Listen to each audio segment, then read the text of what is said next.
The Queen and Australia, as attached as ever it seems. Nicholas Witchell, BBC News, Brisbane.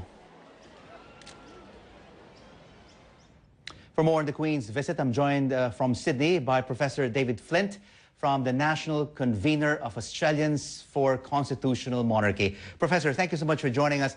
How is the Queen's visit being received in Australia? Well, it's being very well received. She is such a respected figure. Most Australians would have known no other monarch in their lifetime.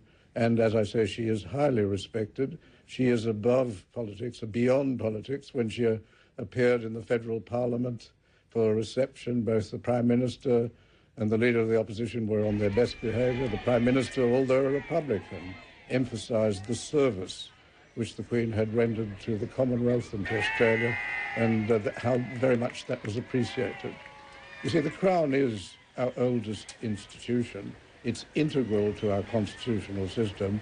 And Australians in 1999, notwithstanding a very well-funded, powerful campaign supported by many in the media and politics, Australians decided in every state, nationally and in every state, and 72% of electorates, that they wanted to stay with the constitutional monarchy.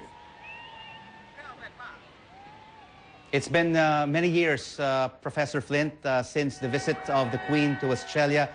During that time, has the popularity of the constitutional monarchy increased or decreased? Yes, we had a national conference, and one of the leading pollsters prepared a survey for us, which showed that the trend lines for a politician's republic, as we prefer to call it, because we say we are a crowned republic, the trend lines are very much down. They're now in the low, or rather the mid-30s. And the worst thing for the Republican movement is that among the young and the new, they're even weaker. So there's no movement in Australia to change our constitutional system, nor will there be one in the near future. The monarchy is very popular. It's the one part of the constitutional system Professor Flint, works and works very well.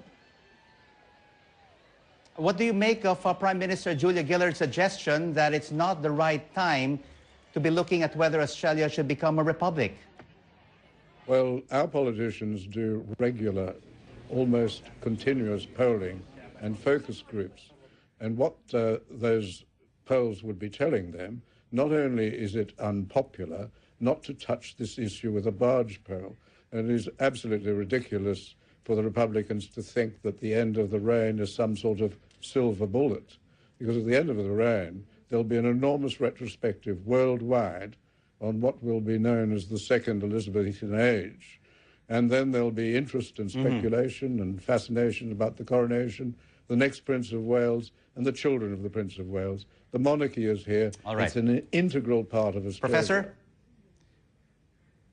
Professor, sorry to interrupt. We'll have to leave it there. Thank you so much for joining us. Professor David Flint from the National Convener of Australians for Constitutional Monarchy. You've been watching Newsday from the BBC. I'm Rico Hizon in Singapore.